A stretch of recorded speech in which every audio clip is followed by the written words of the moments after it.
Hi, everyone. It's Tim Fitzgerald, publisher of GoPowercat, with another edition of the Powercat Pregame Podcast sponsored by Robbins Motor Company. I am in our studio here in Manhattan, Kansas, and we'll be going out to all of our experts, all GoPowercat's experts throughout this show. The normal lineup: Brien Hanley, our football analyst; Ryan Wallace, one of our football experts, covers recruiting and so much more for us at GoPowercat; and our odds guy, Ryan Gilbert, will wrap up the show at the end.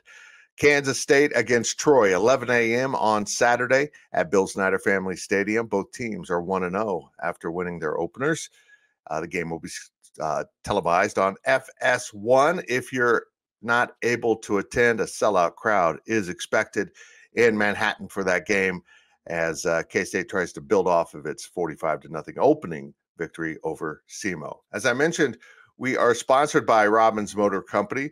K-State fans, visit the Robbins Chrysler Jeep Ram Fiat location on Anderson Avenue in Manhattan for an exciting test drive. Robbins Motor Company, title sponsor of the Powercat Pregame Podcast. And let's not mess around anymore. Let's bring in the man, Mr. Brien Hanley, former Kansas State offensive lineman, camera adjustment, that played on the 97-98 teams, those incredible teams for Coach Snyder. Now is from our studios in Frisco, Texas. I'm just going to turn it out as one of our studios. I like it. We do it a lot. First of all, Brien, before we start on the game analysis, tell people about the stuff you do on YouTube and social media that they might want to check in on. Yeah, thank you. Well, first off, I'm Big B Sports Talk. That is where I'm at everywhere. Any place that you get a podcast and on YouTube, just look for Big B Sports Talk. I'm on Twitter, Instagram as well. So check all that good stuff out. I'm doing stuff, obviously, here. Love it. Can't get enough of talking K-State football. KCSN, I do a little stuff on Outside the Trenches with Nick Leckie. Me and him are on a podcast together there as well. So just trying to get out there and enjoy this sports social media market, man. I'm having a lot of fun with it. Man, I tell you what, the emergence of YouTube and other social media as a realm for great sports talk, of all the other things going on in the world with ESPN and, the kind of major stakeholders in the sports discussion realm, I think all these independent YouTubers are really putting a dent in ESPN because, some of their nonsense people get fed up with, and they just go to YouTube and find all of us. It's kind of fun. Well, let's turn our attention to Troy, but kind of look over our shoulder also to what they did with SEMO. Is there any concern here, Brien, when you have a win of that magnitude open up the season, that you might relax, that you might not build upon it, but kind of get stuck in the fact that it appeared to be so easy? I think you can if you have a young, immature team. Right. Kansas State doesn't have a young, immature team. So they understand, what last week was all about. Guys got a lot of work in that needed to get work in against somebody else. You don't get the practices against other schools or preseason games or scrimmages and stuff like that. So you basically been beating each other up for the better part of a month, and it's good to go against somebody else. That's what the game is for. Now, obviously you're trying to win. It's a competitive situation, but that's what those type of games are for. And we got out relatively healthy. So that's great. But you're right. Teams can also think, oh, this was so easy. Things are going to be so easy. And all K-State has to do is look to last year.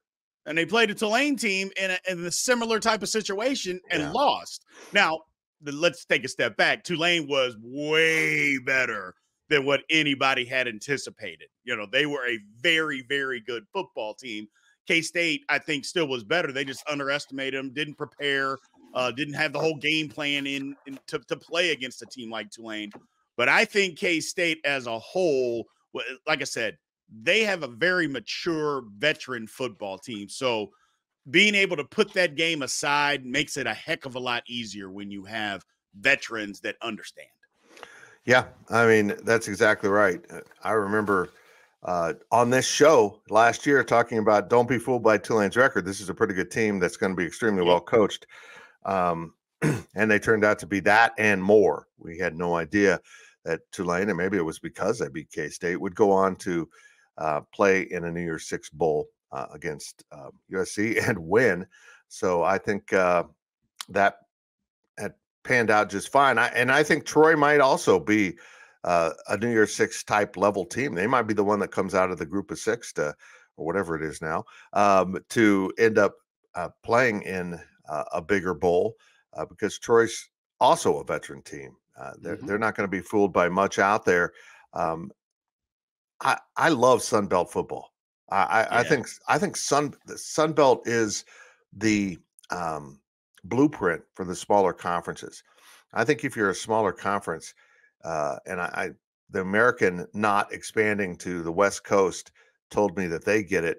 Stay compact in the way you're lined up and play regional rivals that have a lot of sense of meaning to you. And Troy has kind of floated to the top of that conference. Really physical. They didn't play great against Stephen F. Austin last week, but they did enough to win. Still, though, if you don't come out and prepare to play a really good Sun Belt team, they're going to kick you in the teeth. And I think you're right. I think this K-State team knows that damn well. They're not going to look past them. They are veteran, but they've got a lesson fresh in their mind. And believe me, they bring it up quite a bit. Yeah, absolutely. Absolutely. And, there's nothing that teaches a football team. Now, granted, it was last year, but nothing teaches a football team better than a loss. And that's just got to be fresh on a lot of these guys' minds from what happened last year. And again, K-State's got a lot to play for. They got a lot at stake. I'm not necessarily meaning this game, but for this season, K-State's got a lot to play for, man, and they can't afford hiccups in games they should win. And when I mean win, they should win handily. Now, football happens, things happen. You don't always win all those games handily that you should. But at the same time, there's a lot on the line for Kansas State this season. Not just, okay, what can we do? Can we get into the playoff? Can we win the Big 12 again? For recruiting down the road. There's a lot on the line here for Kansas State, man. And we just have to understand that and keep playing. So you can't afford hiccups in games like this. And I think the guys understand that. Again, it's a veteran group. They get it. They want to win as many games as possible. So it's good that we have a veteran group going into a game like this because Troy will be a little better than what people think. Yeah, I agree. I was a little surprised when I saw the line. And, of course, I'll get into this with Gills at the end of this podcast. But K-State opening as a 16.5-point favorite. I think Vegas agrees the Cats won't look past Troy after what happened last year. They do have one elite player, a pass rusher. Let me get the pronunciation right. I'm stressing over this one. I'm stressing. Now I got to find it. Richard Jabonor. I'm a print guy. I saw that, and I didn't even try it. Fitz. Yeah. Just an elite pass rusher playing their bandit position, which I imagine is a stand-up defensive end. I haven't had a chance to watch much of Troy yet, but he's disruptive. And with what happened at right tackle in the last game, do you expect to see anything else than Cooper Beebe starting at right tackle? No. Yeah. If Duffy can't go, I expect that Cooper Beebe will be at right tackle. And maybe that's just the way that we have to go for a while if he comes back. He's supposed to be back. We'll see. You know how injuries work. Yep. The human body, it does what it wants to do. So we'll see what happens. But yeah. And like I said, that was the only bad spot. If you want to call it a bad spot, it's a spot for concern. Let's say that. It's better. It's a spot for concern for K-State. So, but luckily we have an All-American that can alleviate some of those concerns for us. So it's nice to be able to do that. It's kind of what we mentioned, last week as far as being able to get guys moved around in different positions. It's great that we have that capability and guys that are so versatile. And being able to be versatile is only going to help K-State moving forward. Of course, the benefit is they actually have 6 returning starters with Taylor Portier coming back. He was playing right guard next to Beebe when he was at right tackle, and Hadley Panzer, the guy that replaced Portier last year along the line, slid over to left guard. It was interesting that we asked Hadley Panzer on a Tuesday at the press conference, did he mind moving from right to left? He played right all last year, and then he pops over to left and moved to right a little bit in this game. He said the guard positions, it didn't really bother him moving from side to side. As a former guard, is that true? I mean, is that just something that he finds easy, what isn't really particularly that simple to do? I think he's right, actually. Guard positions are easier than tackles. It's a lot different. You're out there on an island. A lot of hand placement is different and steps are different. While the guard position, the steps are a little bit different. Everything's so compact and close to you that it's, there's a guy on your inside shoulder or outside shoulder, and they're right there. And a lot of times it's either a double team or a not. So things, while it's a little backwards, it's not as difficult. Moving from right tackle to left tackle, those are worlds apart. Just absolutely worlds apart. But inside, no. That things happen a lot quicker. Your reaction times are going to be the same. So it's not as difficult. Not at all. He's right. Okay, let's turn this into a Cooper Beebe appreciation segment. He started at left guard, moved to right tackle, also played left tackle at some point in the game. I don't think he played right guard or center, but how difficult is that, and what's that say about this young man that he can move out and play, from guard to tackle with everything he has to do being mirrored, and then move to the other tackle again? I'm blown away. I mean, I think how dominant all of us are, either right or left, to all of a sudden just flip the switch and go to the other side. It's got to be just very challenging, but says a lot about Beebe. Well, here's the thing. Everybody would talk about the physical changes and all of those things, and those are difficult. It's the mental part that's more difficult. They talked about Travis Henry from Colorado, him playing all these snaps on offense and defense as cornerback and a wide receiver, playing 1 million snaps. I mean, that's just incredible physically. But the mental aspect of having to learn the plays as a wide receiver and as a cornerback is incredible. Right. Well, think of having to do that as an offensive lineman. Left tackle, left guard, right tackle. You are not doing the same thing even on the same plays. That's the aspect of it. Yes, the physical part is difficult. I'm not trying to diminish that, but the mental part is way more difficult for guys okay, I was at left tackle, now I'm at right tackle, and we're calling the same play. Well, I got to do something totally different. So incredible. It's just crazy. It is crazy. And he said he struggled a few snaps when he moved out to right tackle, but I was watching him, and maybe it was going through his mind. I got to remember what to do, but his body was doing everything just exactly how he needed to. It was incredibly impressive. Okay, let's switch topics to this as Kansas State enters game 2, possibly another game where they get away from the opponent. I don't expect anything close to what happened last week with SEMO. Again, this is a really good Troy team that could make this really competitive, could beat K-State. They really could.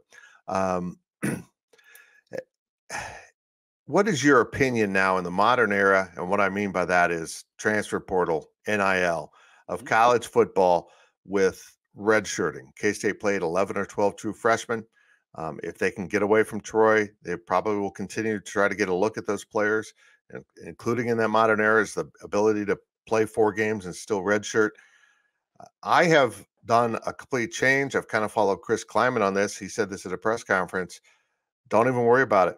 I mean, if don't be planning to redshirt anyone until we're just not using them. Let game day dictate who you need to play, and if that means you play 6 true freshmen and burn a year of eligibility, so be it. Maybe an injury will happen. Maybe they leave early for the NFL. That's the good scenario. Maybe they transfer out eventually.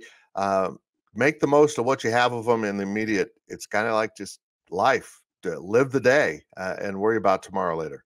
He is 1,000% correct, because it's just what you said. First of all, with the transfer portal, if guys aren't playing right away, let's say you have 10 guys, you'll lose 40% of those guys. Right. So they're just going to leave. They could be happy, but if they're not playing, you know what? I want to go play. And that's just the way that college football is today. So play everybody. Don't worry about it. If somebody wants the red shirt, first of all, I've never heard of a college athlete, and I've been following in college sports for almost 40 years. And I've never heard of a guy, coach, I want a red shirt. I don't want to play. That doesn't happen.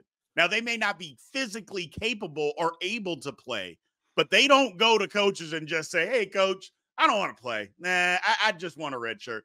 That didn't happen 40 years ago, and that's not happening today. So play as many people as you think can play, because you never know when you're going to need somebody. Get as much experience as possible. And again, if somebody, you don't know who's going to be on your team next year anyway, the way that this transfer portal is. So you might as well use everybody that you have on your team now and get the best that you can get out of them and move forward from there. Yeah, I agree. Just play them. He mentioned that there's some offensive, defensive linemen who maybe aren't as physically suited yet to play, which is, particularly for an offensive lineman, that development. Sometimes you're just a big kid and you need to become a big, strong kid once you get to the college level. But from everything they're saying, these guys have the skills. They just need to up their strength to be at the college level. And still, with that said, I saw a lot of true freshmen play in this game, and none of them, none of them look overmatched. None of them. No. And we had Asa Newsome on Tuesday for the press conference. Dude, he's an 18-year-old man, and he handled himself so well. He is a big kid. Eli Drinkowitz would have his daughters marry him. Just a wonderful young man. And I'm just kind of blown away that K-State's now getting a lot more of these kids that are physically equipped to come in and play right away. And against a team like Troy on what might be a 90-degree day, you might have to dig into that depth and continue to wear down the opponent. And guys like that are just vital. Yeah, absolutely. Absolutely. Look, I mean, the way that high school football and personal trainers and all these things that go on behind the scenes that people do nowadays and people pay for only has a better impact on kids being more physically able to play earlier. Before that wasn't the case. You were right. Just like awesome offensive line and defensive. Heck, from my own experience, I was at Coffeyville. And, I don't toot my horn a lot, but I was the number one junior college player in the country. Yep, you were. And I came in and I was bench pressing 335 pounds. And the very first spring practice, I said, I have to up this 100 pounds or I can't play. I remember it specifically. And I can remember getting with Coach Cole. I go, you got to get this up 100 pounds by the time we start the season. And we did. And kids know. They know. And so because they know, they want to do all these things at a younger age to be able to come in and play. And, for freshmen, it's an incredible opportunity. So many more guys show up early now in the summertime, and they want to be here. A lot of guys that come in January. And to me, as a high school senior, I wouldn't even dream of giving up my senior year, second semester, where I'm basically doing nothing and I have prom to look forward to. The guys don't do it these days. They don't do it. And, more power to them, man. It shows the dedication these young guys have to their sport. That's a very visible sacrifice. But, Asa mentioned it. This is a full-time job. When you come to college to play a sport, you're a student also, but this is your job. This is 40 hours a week or more of labor between everything you got to do, practice field, training, all this weight room stuff. It's amazing how these kids adjust. But as we wrap this up, is K-State just going to wear down Troy, or is K-State going to get away early from Troy, or is this going to be a down to the wire type of game? I don't think it's going to be a down to the wire game. I think I think it'll be closer the first half than what a lot of people will think. K-State should be up by 3 touchdowns at the end of the first quarter. I'm like, it's not going to be that. Yep. K-State is a better football team than Troy. They are. And I think they'll get away from them about the middle of the third quarter. K-State they'll be too physical. Kind of what you said. They'll pound them out. But I do think they will get away from them. I think the final score is somewhere 45 to 17. K-State's not going to shut them out. Troy's good. But K-State's just better. They're a better football team. And of course, folks, keep eyes on special teams, because quite often that's where a Power 5 school can get a big advantage, just because of depth and the number of snap loads that the other opponents take. Sometimes they are under-equipped on those special team units, and we'll see if K-State can get a big return in this game. Brien, appreciate it very much. Of course, you're on the Insiders every Monday with us. We do it live at 1:30 p.m. Central Time. 1 week down, we survived without anyone cussing. It's a lot of fun. Brien, I appreciate it very much. As we head into break, remember, we're sponsored by Robbins Motor Company, and we will dig in to the Troy Trojans much more right after this break when we bring in Mr. Ryan Wallace. Welcome back to the Powercat Pregame Podcast, sponsored by Robbins Motor Company. I always forget my reads, Wally. We've got Ryan Wallace here to give us a further breakdown on the Troy Trojans that come to Bill Snyder Family Stadium on Saturday morning. The dedicated team of automotive professionals at Robbins Chrysler, Dodge, Jeep, Ram, Fiat, it's a lot of words, Wally, will match you with a vehicle that suits your lifestyle and budget. Robbins Motor Company, proud sponsor of the Powercat Pregame Podcast. Wally, just give me your quick summation of your thoughts coming out of the SEMO win. It was a nice, clean win, only a few hiccups along the way. I just kind of feel like it went as well as you could realistically expect an opener to go. Yeah, I mean, overall, it seemed like the guys were a well-oiled machine. I mean, really, the lone hiccup on offense was what the interception by Will Howard. Mm-hmm. They ran the ball well. They threw the ball well.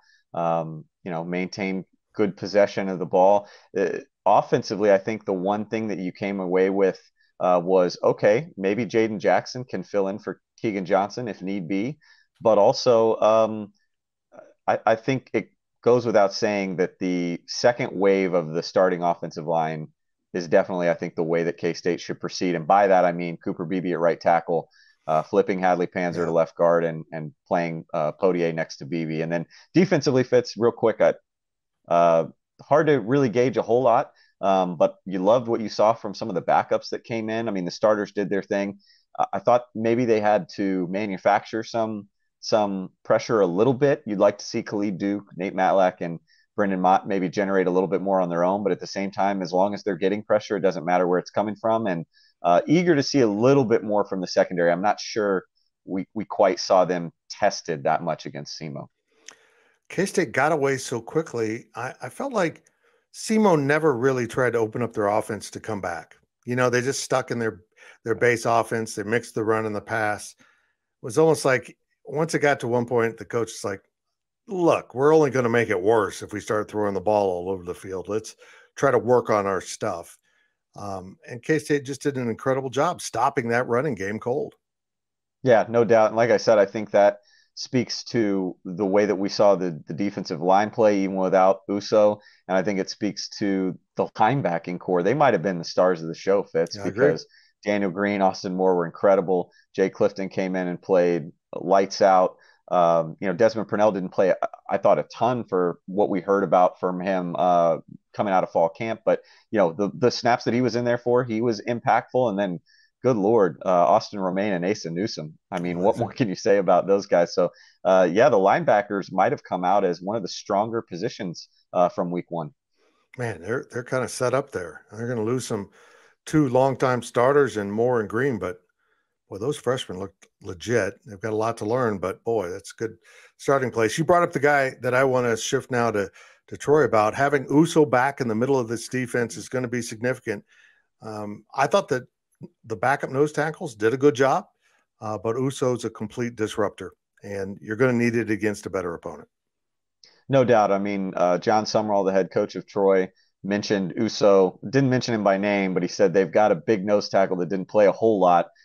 So he fully expects them to see more of Uso here in week 2. And he flat out said, we've got to be better at the line of scrimmage. They've got to hold the line and try and win it. And honestly, those are the two areas right now, I think, for Troy, whether it be defensive line and offensive line, that I think coming out of week 1, the coaching staff, the fans, anybody who really watched the game is probably pointing to as the weak link right now. They had a lot to try and get over the hump with coming into 2023 in terms of replacing guys. Troy on the offensive line lost 2 all Sun Belt players, and they've added an Oklahoma State transfer at center. But I mean, as we've seen at K-State, you take one piece of that, communication out and it disrupts the rhythm. The offensive line, I know they ran for a ton of yards, but I think that speaks more to the running back than the offensive line. And then the defensive line that I thought coming in to the season, reading about Troy during the offseason would be one of their strengths, didn't really generate a whole lot. Now, I think the caveat there, Fitz, is TJ Jackson not playing in week 1. He's still suspended for some sort of disciplinary thing. Coach Summerall, they asked him in the press conference this week, will we see TJ Jackson, who was a first-team All-Sun Belt player last year at defensive end, and he kind of smirked and said, you'll have to wait and see until Saturday. That, though, Fitz, would change, I think, the complexion of what we saw from Troy's defensive line in week 1. Yeah, 48-30, they beat Stephen F. Austin, but that's a lot of points to give up to an FCS program. And I don't know. I mean, I don't want to read too much into it because we've seen that happen with K-State in the past. But it does bring up an interesting thought that maybe K-State will be able to move the ball a little more freely on Troy than what I thought coming into the season as Sun Belt champs, because I have a lot of respect for the Sun Belt. They play a great brand of football, and they have athletes. And to win that league and then be picked to win it again says a lot. But, boy, when you give up 30 points that way, I'm going to have to see something more, I guess. But I think K-State will be able to move the ball as long as they open up the offense and don't get conservative. Yeah, no doubt. I think coming out of the offseason, this was kind of that hot pick. Again, right. Maybe it was because of what we saw with Tulane last year of, maybe this was the one that might catch K-State because of everything Troy did last year. And the more you kind of research the Trojans, they're not the same 2022 team that will come into Manhattan on Saturday morning. One of the guys, you mentioned it when you talk about Troy's defense, that they lost is Carlton Marshall, who was the Sun Belt Defensive Player of the Year last year. He was a do-everything linebacker. And when I say do everything, Fitz, he passed Luke Kuechly as the number 1 tackler in NCAA history. Replacing him is kind of a big deal. And they didn't look like they had the horses to do it. Again, looking at the Stephen F. Austin game as just 1 week. But I think there are a number of guys too. When you look at that, I think there was a nose guard that they lost, a do-it-all safety, similar to kind of a Josh Hayes type that they've had to replace. And so I think K-State can really do some nice things on offense. It'll be helpful if Keegan Johnson can play. But, I think this is the type of game that you can really exploit the linebackers. I expect we'll see better output from Troy's defensive line. I really like Troy's secondary. I think they're really athletic, really active, just a ton of ball hawks, right, that aren't going to beat themselves very often. But I think the linebackers, Fitz, if K-State still had Deuce Vaughn in for this game, a guy that you could motion out and really kind of get in positive one-on-one matchups, it'd be a nightmare for Troy. Maybe they have that in Trayshawn Ward. Maybe they have that with a guy like Ben Sinnott. But I think that is definitely an area that Will Howard and company should exploit. Interesting. Because I'm of the theory that they held back Trayshawn Ward in the opener. They didn't show a whole lot. I mean, he had 7-8 carries and he looked good, but they didn't do anything particularly fancy with him. It was pretty much here, take the ball, run. This one time they let him pass, which was interesting. But other than that, called running plays, it looked pretty chalk. I mean, they just weren't going to show much in that area. I felt like that was an area they held back. Because Troy does have some interesting matchup issues with their defense and how, they can defend Kansas State. And let's start with, they use a 3-man front, but they have a bandit out there who is very good. I'm going to attempt his name now for the second time in this podcast. Richard Juboner. Juboner? I don't know, dude. I don't why. He's Nigerian. He, as you mentioned before we started, transferred in from Auburn? Auburn. 6'3", 230, gets after it. They'll put him on whatever end they need to be disruptive from, and he is disruptive. Yeah, and I mean, he's different than, I mentioned TJ Jackson earlier. Solomon is another defensive end that they have. Those guys are built way different. than this cat, because you're looking at guys that are more your standard kind of odd man front defensive ends. So they're more 260, 270 kind of guys. But you look at Jubunner, and again, a 4-star recruit coming out of high school, signs with Auburn, ends up transferring to Troy. And if he's, what did they list him at, Fitz? 6'3", 6'4"? 6'3", he plays with about a 6'8" wingspan. I mean, the length is ridiculous. Just a freak athlete. I didn't feel like he was as active in the pass rush in week 1 against an FCS opponent as maybe I expected. But again, when those type of games and only kind of playing some base stuff, who knows if they were kind of holding back the reins on him a little bit. And we'll see him unleashed against K-State. But that's the type of guy who's going to get off the bus and look the part, and could very well play the part again, especially if you don't have a guy like Cooper Beebe out at tackle. That's going to be a matchup that you're going to want to watch, because again, whether he's making the pass rush or in run support, his length, he's going to be able to really hold the edge very, very well, I think, for a guy out of the Sun Belt.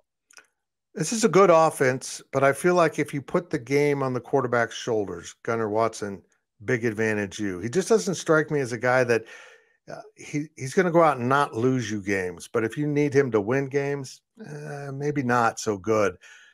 Do you agree with that? Not only do I agree with it, I was talking actually earlier tonight with a person with direct knowledge of Troy, we'll put it that way, FBS coach that's gone against Troy recently.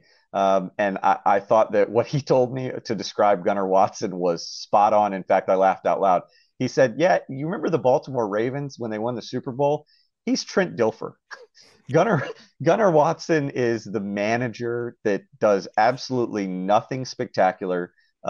He's dare I say mediocre, right? I mean, his career passing numbers are there, but he's a guy that when I watched him, he reminded me of Carson Kaufman, Fitz. And I mean that in the sense of like, yeah, he can make some throws if you keep a pocket clean. He's not going to make a ton of like mental errors, but he's not going to win you games. I think you nailed it. And it's funny, I was listening to the press conference with him this week, and he said that he enjoys road games more than home games. He gets up for them, but the stats don't show it, because 7 of his 10 interceptions last season came away from home, and his average QBR on the road was like 50. And he's also a negative 322-yard career rusher. In other words, he is not going to beat you with his feet. He can barely, keep you honest and move the chains with his feet. So the more I looked at Gunnar Watson, Fitz, since we're talking about him, I don't want to get ahead and offer my prediction, but he seems to me to be the biggest reason I keep coming back to K-State getting out of this game a lot differently and a lot more comfortably than they did against Tulane. Even if Troy's defense comes up to Manhattan and shows out, there's something about Gunnar Watson that just doesn't leave you thinking that's a guy that's going to win you the game. And honestly, the more I gauge the barometer, if you will, of Troy's fan base, they're not even crazy about this quarterback. Nope. So he seems to be the reason I keep coming back to. He's not Pratt from Tulane. He's not Driscoll that we saw come up and take Louisiana Tech to 3 overtimes with K-State. What was that, 2015? Gunnar Watson's just the type of guy that I think if you can keep him clean, he can make every throw, but that's asking a lot against a K-State defense that's going to throw the kitchen sink at him. I think the more you put him under pressure, the more he's going to struggle on Saturday. The reason why I bring this up, and you mentioned Pratt at Tulane, Duggan at TCU, Ewers last year from Texas against K-State was really good. He's up and down, but that game, he was the good version. And then, of course, you go to that guy from Alabama who turned out to be pretty good.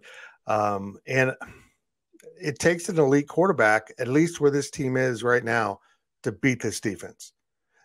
You got to have a playmaker at quarterback. I mean, I honestly think the quarterback, despite all the other NFL guys on the field for Alabama, Bryce Young was the difference in the Sugar Bowl. He made some throws that were just beyond elite. And I just don't have confidence in another team beating this K-State defense, outscoring the offense with an okay quarterback. Exactly. And then you look around him and you think, well, can an okay quarterback win with, plus guys at the skill position. And, for everything that Kamani Vidal did in week 1 against Stephen F. Austin, excuse me, and everything that he did last year in the Sun Belt, he's a heck of a running back, but I don't know if he's good enough to, overdo what Gunnar Watson can't do. And then you look at the wide receiver position, and this is, again, an offense that doesn't really hit you with the deep ball, Fitz. They just kind of want to keep you honest, 10 to 15 yards, because, again, that's really all Gunnar Watson can do. So as much as I like a guy like Jabri Barber, who's kind of their dynamic Phillip Brooks type receiver, kind of slot kid, they don't really have anybody surrounding him. Tez Johnson was a really good wide receiver for them last year. He entered the transfer portal and ended up at Oregon. So that tells you, the type of talent that he was.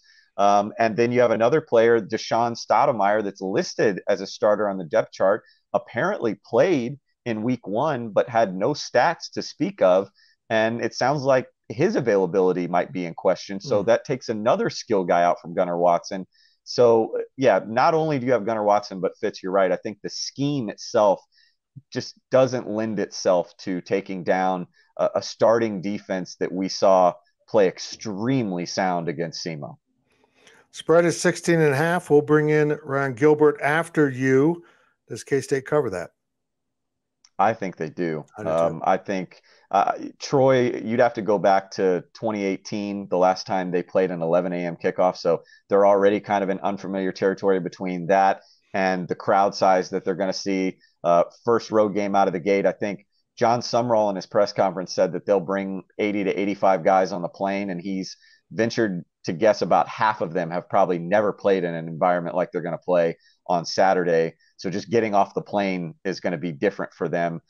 I know that Troy likes to win and lose narrowly. I think their average margin of defeat over the last 2 years is only about 15 points.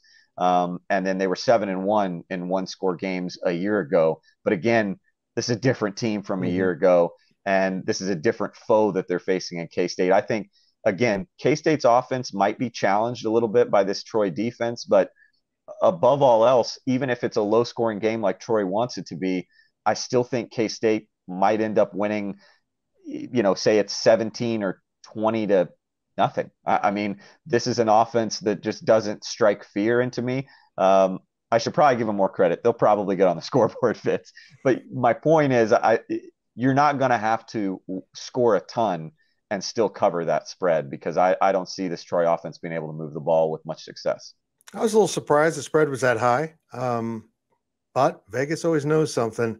So it made me think they see a bad matchup here. And the really bad news for Troy is they won't be getting off their plane in Manhattan, Kansas. Oh, that's right. The airport is still not open. Oh, that's right. Enjoy that ride from Topeka, guys. Wally, appreciate it very much. We will talk again next week. Well, heck, we talk all the time, but we'll have on the podcast. Yeah. We'll talk again next week. Much appreciated. Thank you, Fitz. Welcome back to the Powercat Pregame Podcast, sponsored by Robbins Motor Company. We've got 2 segments down, and now our own Ryan Gilbert awaits with your betting odds and a great schedule of games in the Big 12. The Big 12 didn't mess around in week 2. There's some tasty choices from which to pick if you're into gambling, and Ryan Gilbert is into gambling. But at Robbins Motor Company, they strive to earn lifetime business and build relationships selling quality cars, trucks, vans, and SUVs, and offering top-notch parts and service. Robbins Motor Company, title sponsor of the Powercat Pregame Podcast. Are you there this time, Ryan Gilbert? Yeah. Can you hear me loud and clear? Yeah. We tried to do this once before, folks, and he froze up, and I just thought he was staring at me because, how can he not just stare at me once in a while? But he wasn't. He was frozen up. Let's get into the games. Man, I had a tough choice picking like 5 games plus K-State, so I went with 6. So it's 7. 6 plus 1 is 7. And I thought, but hold on, that's the normal. That's how many Big 12 games would be played during conference schedule every week, typically. So let's pick 7 games here. Ryan, this is a great schedule of games. I don't understand the lines, but it's a great schedule of games. Let's start with Utah, minus 7.5 on the road at Baylor. Baylor just lost to Texas State, and Utah thumped Florida in Salt Lake City. Why do I not understand this line? There's an overreaction here. Is it? Yeah, well, especially with Texas Tech. Or excuse me, with Baylor, sorry. Yeah, but Baylor losing at home to Texas State, my overreaction is bleh. So am I crazy for just wanting to bet Utah all day, or do they know something I don't know, which is pretty typical? Well, the biggest thing for me here is the over-under. It's 47 points, I believe, and that's super low for college football. And so I think a lot of that has to do with Baylor losing its quarterback. Obviously, they've got a transfer in from Mississippi State who I know hasn't played a ton, but he's still a guy that was at an SEC program. So how bad can he really be? Baylor's going to be able to put up points. We know that Utah's going to be able to score as well. So I actually lean over here. Baylor in its last 11 games has hit the over in 9 of those last 11 games. So I think the over is probably the move here. The over-under is just super low, and I couldn't tell you who's going to win or lose this game, but I think Baylor's going to be able to make it a competitive game. So they'll be able to score points and maybe lean for them to cover, but I think the over is the move here. Yep, that's a wise choice. You're a wise man in a hoodie. Iowa -4 at Iowa State. Now, my problem here is when Iowa's -4, it requires them to score more than a field goal in a game to cover.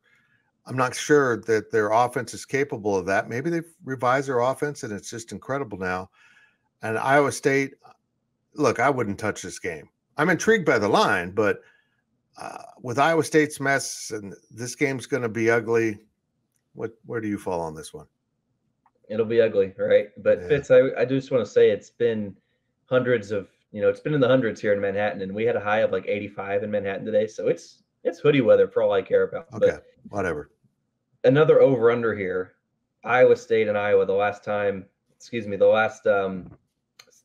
8 times they've played, the last 7 have gone under between these two teams. And I'll give it to Iowa State. They look decent against Northern Iowa, who I know isn't anything special, but give credit where it's due. So again, I'd lean on the under in this game, but as far as the actual spread goes, am I crazy for wanting to go with Iowa State? I don't want to put too much stock into 1 week, but we'll see. Okay, we're going to write that down. Ryan Gilbert, known Matt Campbell lover. Okay, on to Cincinnati at Pitt in another realm. This is a Big 12 game. Maybe in about 10 years, this is a Big 12 game. Cincinnati is +7.5 at Pitt, and I don't know that Pitt's that good. You're the expert in all things Pittsburgh now. How do you feel about this game? I've got to bet Pitt, right? I know. I have Pittsburgh to. The game's at Acrisure Stadium where the Steelers are going to play the next day, but Pittsburgh's got a really good run defense. That was a defense that gave up less than 100 yards on the ground per game in 2022. They gave up -1 rushing yard in week 1 on Saturday. And so, again, here, this spread for Cincinnati, Pittsburgh's favored by 7.5. I think that's probably fair. But if you're into that market of prop bets, looking at some of Cincinnati's running backs, that the props aren't available on Caesars yet, but when those do come out eventually later in the week, that's certainly something to look into. Okay, there we go. Another Pac-12, Big 12 game. That's advantage Pac-12. Oregon is a 6.5-point favorite at Texas Tech. Of course, Tech lost last week in its opener at Wyoming. Oregon's better than Wyoming. I don't even know what to think. Share some wisdom here, because this game is really hard for me to pick because I still think Tech's going to be good. They just weren't in that opener. Yep, I agree. I completely agree, and I think the same thing I said with Baylor. Just there's too much of a panic here. I'm not going to panic with Texas Tech. I still have obviously some high hopes for them in the Big 12 this season. But look at what K-State did last year, losing to Tulane. You're going to have hiccups. Bluntly put, Texas Tech might have just overlooked, in week 1, and that's fine. It's okay. That's going to happen. But, is this team going to learn from that? I think there's a good chance they do. K-State surely learned from its loss to Tulane last year. So, one loss doesn't have to define a season. One loss doesn't tell you exactly who a team is, right? So I think this is a good bounce back opportunity for Texas Tech, and I think it's worth some sprinkle on the money line as well. I like that. You're going to sprinkle some stuff. UCF is going to Boise, where they are a 3.5-point favorite. A very intriguing game between a school that, is probably worthy of being at the Power 5 level, one that has just stepped up to it. I love this game. I hate the blue turf. I will bet UCF on this one. Me too. And we were having a conversation about this today about Boise. Is it true that they cover up the turf because birds fly into them? Is that a thing? Or am I completely being misled? Because they think it's like a lake. That would make sense to me, that they would quite often poop on it. That's what birds do over bodies of water. I don't know if you knew that trivia, but I guess that makes sense. A good solution for that, instead of covering it up, get a green field. There's a solution. Crazy. That's crazy. But UCF put up over 700 yards on Saturday. We saw what happened with Boise just getting dominated by Washington. So again, I know I just talked about not putting too much stock into week 1 games, but I don't see how you can bet on Boise State here. I think UCF's got obviously a lot to prove here. Year 1 in the Big 12. Give me the Golden Knights. Okay, here we go. The one the national media is talking about, Texas going to Alabama. Texas is a 7-point underdog on the road. After what happened last year, I think Alabama all day in this game.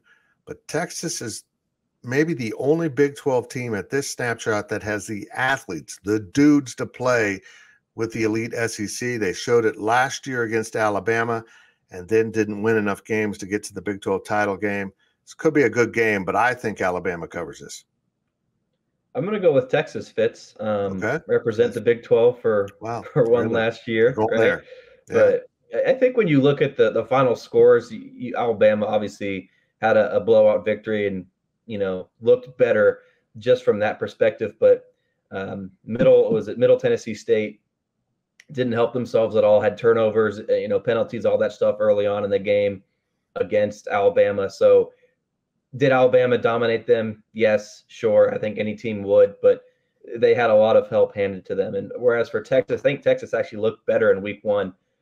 You mentioned how this is just the game of the year. I don't think there's really any angles here for this game, just because both teams are going to be giving it their best shot, right? They're both super, athletic and talented, stuff like that. So, I just like Texas, though. I found a stat. Nick Saban it's only happened 7 times in his career where he's been a home favorite of less than 7 points, and he's 2-5 against the spread in those games. So I think that there's some sort of, you look at the spread.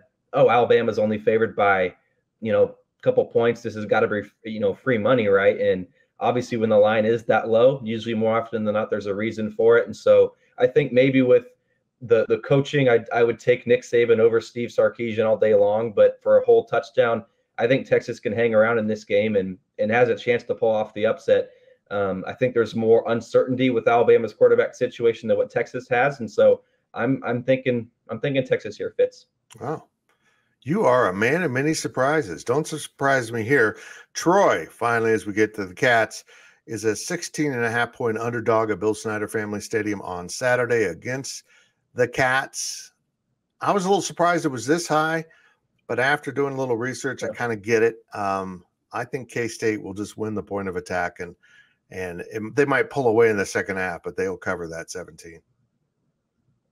I want to double down on betting against Kansas State. I did it last week, and that obviously backfired on me a little bit. But me and Cole Carmody, we were down on the sidelines before the game, and just the players from SEMA went back to the locker room and ran right by us, and we just looked at each other like, wow, like they're just little. Like it was like the JV team going up against the varsity team for Kansas State, right? This Troy team's going to be legit. I think you said this, Fitz, on the podcast or something in the last couple of weeks, that this would be a middle of the pack team in the Big 12. They could easily beat some of those bottom teams in the Big 12. So it's going to be a much greater test for Kansas State. Now, obviously, Kansas State's going to probably open up the playbook a little bit more, not be so. I don't want to say K-State was vanilla, but they're going to be doing some more things on Saturday against Troy, right? But Yeah. That being said, I mean, it's a lot of points, man. What was it? You said 16 right now? I think it opened at 14, and it moved actually. People are betting on Kansas State. People are bought into this K-State team as far as where the money is, and I just don't know if I can see it right now. There's still a couple questions on the secondary.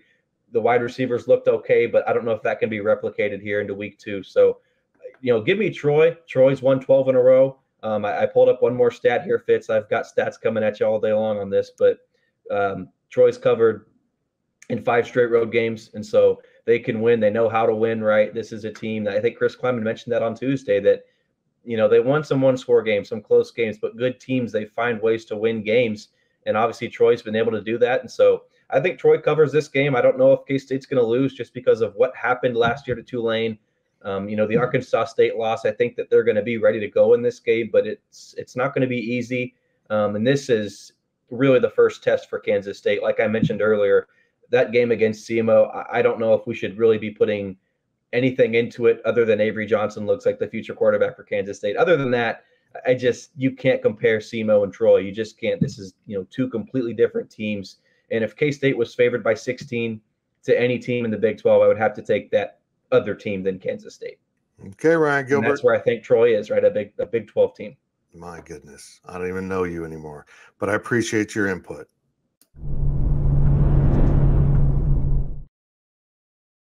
We appreciate Ryan Gilbert joining us for his weekly gambling segment. I'm still trying to wrestle with him thinking Troy will cover. It's all right. He can have a different opinion from me if he's prepared to be wrong.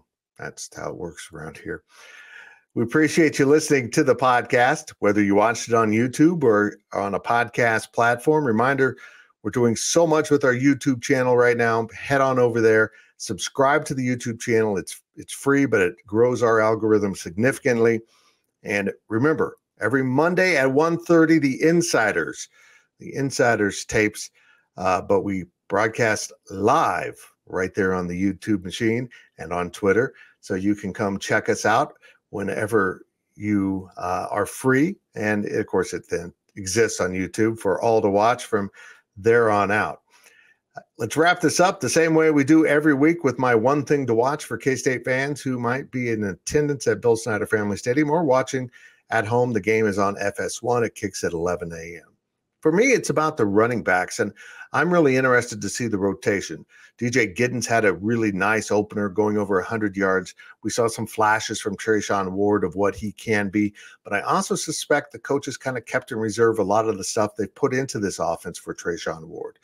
I think they have much more to give in terms of how he can impact this offense. And will we see some of that in this game, or is it something they want to hold on to even longer and try to attack this Troy defense, which is pretty good, with more mundane approaches to the running game, just straight up blocking and get guys into space? We'll see how that plays out. I suspect we will see a little bit more from Trayshawn Ward in this game than we did last week, but I stick by this. I've been saying it for a long time. These two will be different than one Deuce Vaughn, but they're going to be pretty darn good, and I think the K-State running game is in great shape with Ward and Giddens. That's it for this edition of the Powercat Pregame Podcast, sponsored by Robbins Motor Company. We appreciate it so much. Kick again is at 11 at Bill Snyder Family Stadium on Saturday, Kansas State and Troy, and I will see you at the Bill.